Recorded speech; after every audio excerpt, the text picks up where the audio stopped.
no dito, pag ato na mo dito sa area, gitaura naman sa Fibico din og bagong poste. Ila naman gitaas to. Wala na mati ay pa. Wala kay balo ang Fibico sir nga nay na kuryente na tingala ang Fibico nganong na mga pulis o mga tao ni adto nagsapon man. So wala kabalo ang taga Fibico. Wala sir, imposible kay report na nila sir ba. So Ikaw na ko sir. asa man ang balay ni Villegas kay amo nang imbestigahan? Ang balay ni Villegas sir, diri wala ra nakaabot diri Tulays Bayabason sir, diri ra gyapon nas panadtalan. Sige. So pag-abot sa ospital namatay na gad si Alvin. Yes sir, oy pagatoy na mo sa to sir, luspat naman kay akong kuya sir, tapos nanay dugo yang ilong, anong gichay ano sir, oy. Okay. Sige, ma'am, doon na kay mensahe sa publiko or ngadto sa side sa Fibico? Any message, ma'am? Ang ako lang maingon sir, kanang taga na mo gusti siyang pagkamatay sa mong igsoon sir, kay di po na lalim para sa mo pagkawal sa mong igsoon. Unsa may commitment, unsa may saad sa tag-iya, unsa may sinabutan nyo tag-iya suta? Ano sila sir nga, di gidaw sila, di sila mo promise na mo cargo gidaw sir, kay di po daw to nila sala daw tanan sir, kay sala po daw to sa kung igsoon mo gilang gingon sir, kay soldado daw akong kuya to nga kuan daw. Sa susamang adlaw mga higala, atong gi-contact ang botan sa Electric Cooperative, Fibico. Yes, Idol Herbie, good morning. Og sa tanan nato mga suking tigpaminaw ni Buntaga. Yeah, idol, sige na imong bagong katungdanan karon sa kooperatiba? Kasamtangan, na kuanta, nag-retire ta niya tong Nobyembre 14 at the age of 60. Arman Kentoy o Arman Black, siya ang spokesperson sa Fibico. Siya ang naghahatag detalye ni ining paghitabo. But Retired na ka sa Fibico? actually, no, supposedly, kutob ra ko sa Nobyembre 14 at the age of 60 years old, no? Okay. So, but I am lucky enough that the board, the management, doon na pa'y trust and confidence sa ato. Then it was approved by no less than the NIA administrator to be extended for another 3 years. The same position as spokesman, as ISD manager. Walay na otro.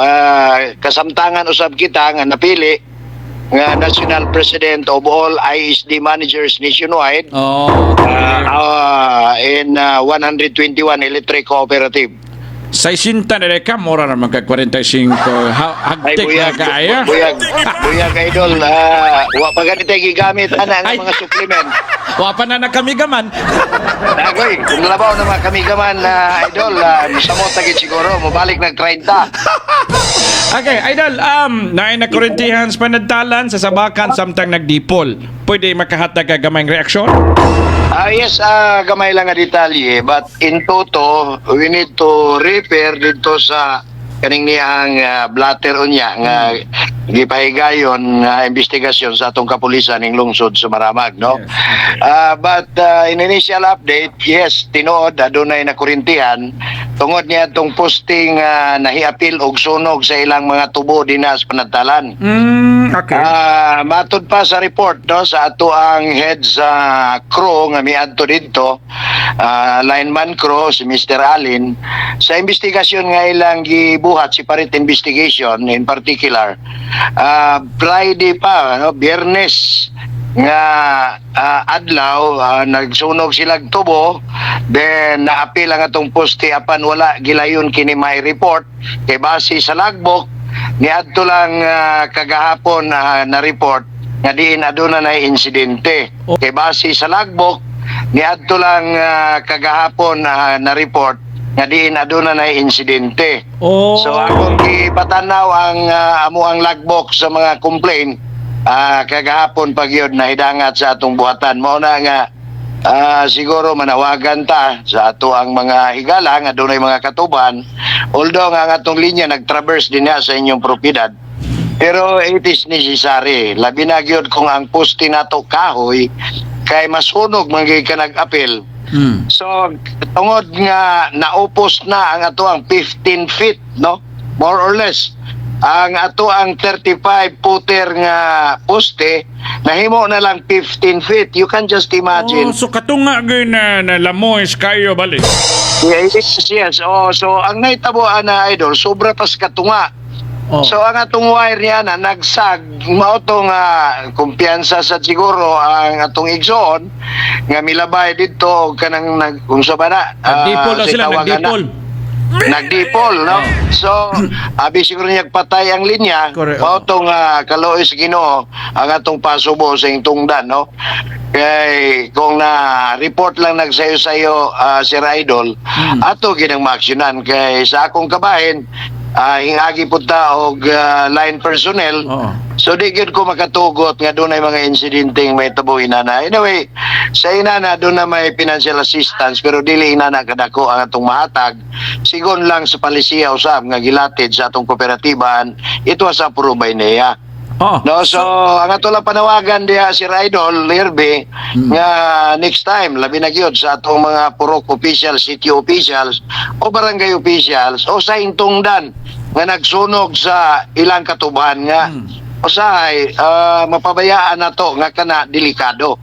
Kuryente ang atong gisgutan Dili man na kay Linya Suter District nga magsunog mo diha mabuto na ilang tubo sa linyas tubig, di man na makakuryente. Di ba? So, inaot nga masabtans tanan, dugay ko na ng panawagan si Idol. 1996 pa ko spokesman sa PBCO until now. Idol, So, doon na ba'y liability? Doon na ba'y tulubagon? yes, ayun ta pulong Idol, partially doon na tayo liability kay ato man ang linya. Pero number one, kinsa may ugat nganong nainana ang sitwasyon tungod anang nagsunog sa tubo. Di ba? Walang turuan dito. Pero di man na maupos ng poste kuha niyo sunugan na inyong tubo diha. O inyo nang gi-report kung nakita niyo nagdilaab na natong poste, inyo nang giadto dayon nga sir, delikado gi kayo. Adtuan ninyo. So Friday pa na nasunog kunya gahapon ra ninyo gi-report. Unsa may nahitabo, dunay na kurintihan. So ang tanan nga blame ana insa may nagpadagang kuryente PBCO. Pero kinsa hinungdan nga dunay na kurintihan o nga dunay na upos nga postes PBCO. So dunay liability ang atong kooperatiba, dili mi manghunaw ana. No? Sir, kanang dito sa site sa Tag-iya sa Yuta ba katong nay poste, nasunog ang poste, unsa man puy tulubagon silang sir? Ginapatawag ba ninyo sa opisina? Yes, ipatawag na mo siyempre. Kay we would like to determine nganong inana nga wala nag-report. In the first place, kung nag-traverse ka ng linyas kuryente, before na nga miagi ang kuryente din doon na nagpirmahan ang Tag-iya na Weaver, nga sila uyon, nga agian sa linyas elektrisidad, kana kay programa sa gobyerno. Ang pagpasuga man god Sir Idol Herbie, dili ba ni programa sa PBCO, programa ni sa national government. Okay. Pariha na sa pagpadagan o paghimog tulay, paghimog mga kalsada, paghimog flood control. Inana ba? So, maura ning kuryente. Ang PBCO is just an implementer of the project sa national government. Mao na nga atong hangyo dana kanang mga Tag-iya sa Luna, balikon ko, dili lang kanang dunay katubahan, bisag kanang dunay mga gitanom nga mga fast growing trees. Kaya doon na may mga insidente Sir Idol Herbie nga doon na po yung nakurintihan tungod sa mga gitanom nga mga kahoy. No? Human nga natumba ang ilang kahoy nga gitanom tunay miagi na kurintihan. So ina na man ang sitwasyon mo na nga doon na biyay balao diyan na Sir Idol Herbie. Republic Act 11361 gitawag ka ng anti-obstruction law. So kanang anti-obstruction law doon na kanay penalidad ni adtong mga magtanom og kahoy, magtukod og struktura adol sa linya sa elektrisidad. Idol, adugang pa. Doon na ba insidente sa nakalabay ninyong mga husay sa maana? Nakabayad ba ang Tag-iya sa Yuta? Gipabayad ba? Yes, penalty? Sir Idol, doon na tayo mga insidente ng inanay. Kaya doon ay liability, whether we like it or not, bisag asa nga kuan mag-abot, doon ay liability, labi na gitong nagsunog. Kay kibalo siya, nga kanang pusti, masunog, ina kay kahoy, biya na. So doon na lagi sunog tubo. Mubayad siya sa PBCO, mubayad pag siya sa tagtungod na matyan. No. Mubayad siya sa PBCO, partially mubayad siya sa PBCO the cost of the line o kanang sa posting nga nasunog. Okay. O mubayad po siya dito sa kinabuhi Depende ka na sa abogado niya, no? Okay, okay. Sige, Idol, panapos mo din ang mensahe sa tanan. Okay, Sir Idol Herbie, salamat kayo sa imong paghatag og suporta sa atong kooperatiba. Sa ngalan sa atong Board President, Director Benjamin Duran, ug sa atong PS EGM nga sayon duolon dilisod pangitaon. EGM Pilimer, og sa tanan mga kawanis Pibico, daghan-daghang salamat sa Radyo Bagting sa inyong paghatag og panahon nga kami makapahayag sa sitwasyon nga nahitabo kagahapon. Thank Gikan you. sa atong limatangan, kini si Arman Black, ang inyong spokesman, maing buntag, Sir Idol. Murarag 45 mo birada ba? Wa sa 60. Patilawa ko na mi ka ni mo, patilawa. Mo bisita ko diya Sir Idol, kay mutilaw ko ana. Salamat, good morning. The Yes, good Defender. morning Sir Idol, good morning. Arman Kantoy, mga higala. Herbie Lumano. Herbie Lumano. Mulaban sa mga Kaya do birada do amigo Ikson, pagkutsihal na kaya. Thank you, sir. Thank you, sir.